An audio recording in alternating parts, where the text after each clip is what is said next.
Hey, what's up everybody? Hank Klinger coming here from Sweden once again, out in the beautiful hills of Mölndal. Just sitting down to shoot you guys another video. Now this last week, sorry it's not too comfy, I've been doing a lot of videos about visualization. I think we went through just first the typical concentration type visualization where you pick a picture and you focus on it and you close your eyes in repetition, open them to see the vision with your eyes closed, and so your subconscious mind doesn't notice the difference between what's real and what's not real. And then we went into visualizing your friend and like a different situation where I kind of started to get you dreaming again, where you can see your dreams real in your head, because they have to be in your head first before you're ever going to see them out here in this world. And then I think the one after we did after that was about creation, about seeing a flower come to be, or whatever you want really to come to fruition from the seed, and about the intelligence that's in it, that's pushing it to grow and to become a breathing, living thing. And I want to touch a little bit more on that first before I get into deconstruction. So one thing that I forgot to talk about with the flower was that you just don't visualize the flower come into being. Once it's sprouted and it's growing its buds and its wings, so what you want to call them, but its leaves or whatever, then if you really concentrate, you can begin to actually smell the fragrance of the flower. You can bring that into manifestation even in your visualizations. And once that happens, then you can live into the spirit of the thing. You can actually feel the flower in its essence and almost what it is to be it. And once you can do that, and this takes a lot of time, I won't lie, I mean I've been doing this for years. Once you can do that, then you can live to the spirit of anything, whether it's, coming into a new home or a new job, finding success, or overcoming any circumstance of your life. Once you can live into the spirit of something, it's real, and you claim it as yours, and then it's just time before the universe brings it into actual effect, because essentially you are the cause and the universe is but a slow effect. So now that I touched on that, I want to move on to actual visualization and using deconstruction to see how thought really creates everything. That thought had to create the universe pretty much. Something had to think all this up before it came into manifestation, before it came into creation. And that you are the creator. I mean, you've been put here to create. Your thoughts create things. Thoughts become things. And this is where Napoleon Hill from Think and Grow Rich says, whatever a man can conceive and believe, a man can achieve. Whatever you think you can do as long as you believe it. Just like Henry Ford, whether you think you can or you think you can't, you're right. But essentially what deconstruction is it's taking an object like a battleship or something like that, is what they talk about in the Master Key system, and you deconstruct it. So basically what you would do is, say you can picture this for a minute, picture a battleship or a destroyer or a carrier floating on the ocean. It looks, any of you can do this, floating gently on the ocean. It looks peaceful, it looks serene, but you know that there's thousands upon thousands of men on there ready to spring into action at any time. You know that it has eyes and ears that can see for miles and miles and miles and miles around.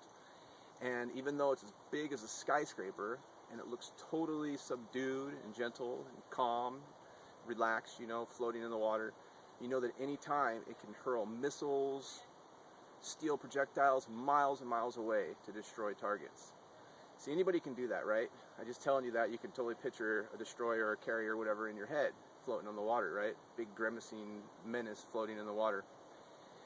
But take it one step further if you want to be like a true observer of life and see where the battleship came from, see where the destroyer came from. Trace it back to, the foundries where it was being welded and steel plates were being put together by men, crafted with their hands.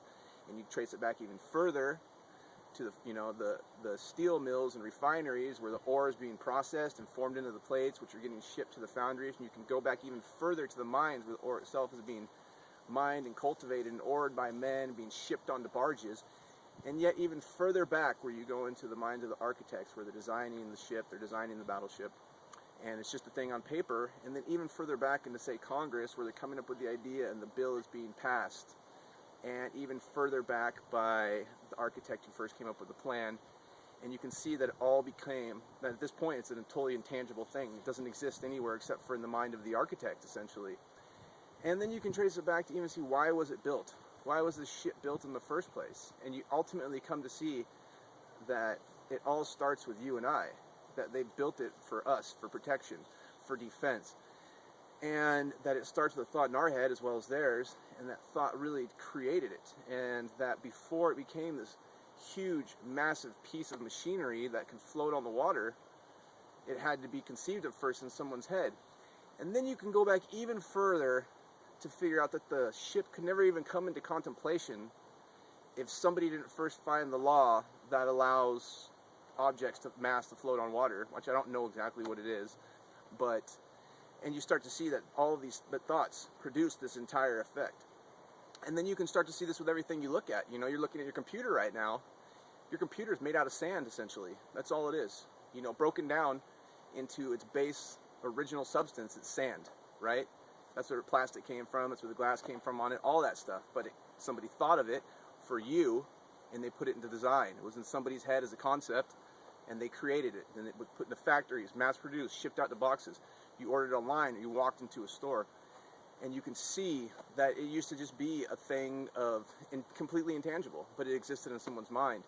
And this is where the truth is, that whatever you can conceive and believe, you know, you can create. So, and you can do this with anything. You can look at anything in your life. You can look at your car. You know, you can look at your bank account.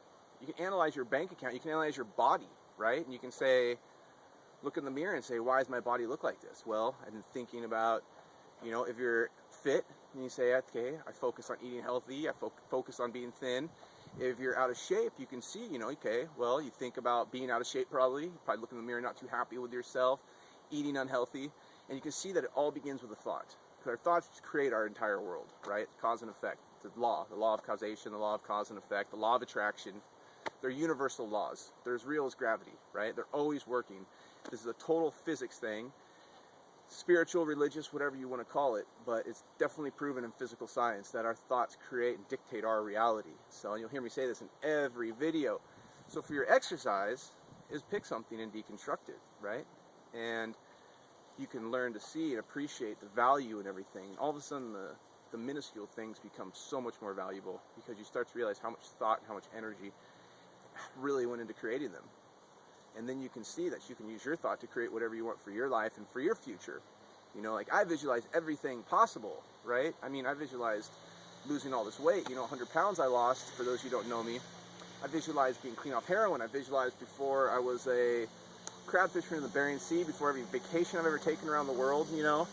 Every time I cook, I'm a chef, I visualize my plates before I even start to cook them. I can already see them done in my head, and then they deconstruct through my head as far as like, what procedures I need to create them. And I have a vision. I visualize you being successful.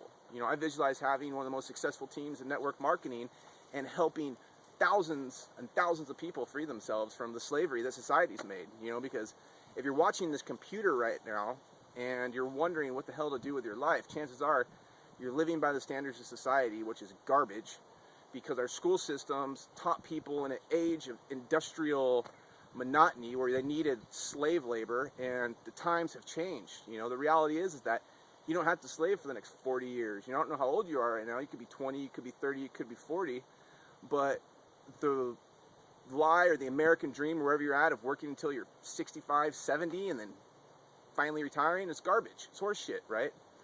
You can have everything you want. You can have it right now. And I have a vision that you can have it immediately, you know, and that I can help you do this, and I will help you do this. So that's why I shoot these videos, to inspire you to really take action with your life, to start thinking outside the box, to start using these visualizations to dream bigger, to see bigger, and to see the potential for yourself and for your family, and that the dreams are real because it's all what you believe and it's all what you visualize, you know. People like Tesla, people like Elon Musk, people like Richard Branson, people like Leonardo DiCaprio or Julia Roberts or, you know, Rihanna, whoever you want to talk about, they all saw themselves as successful before it was actually manifested in reality. And this all comes through visualization. Whether they focused on it, you know, intently, or it just happened naturally, it came through visualization, and it came through giving their mind the right ordering targets, right marching instructions to create the reality that they have, which you can also do right now, you know. So I want to encourage you to take control of your life, to write some goals down, some visions down, and to believe in them, and to work towards getting them. And I want to encourage you to click the link below this video or connect with me on one of my social networks. You'll see the links around here, and message me, because I will help you create the life of your dreams. I believe in you. My name's Hank Klinger, and I will see you guys later. Take care.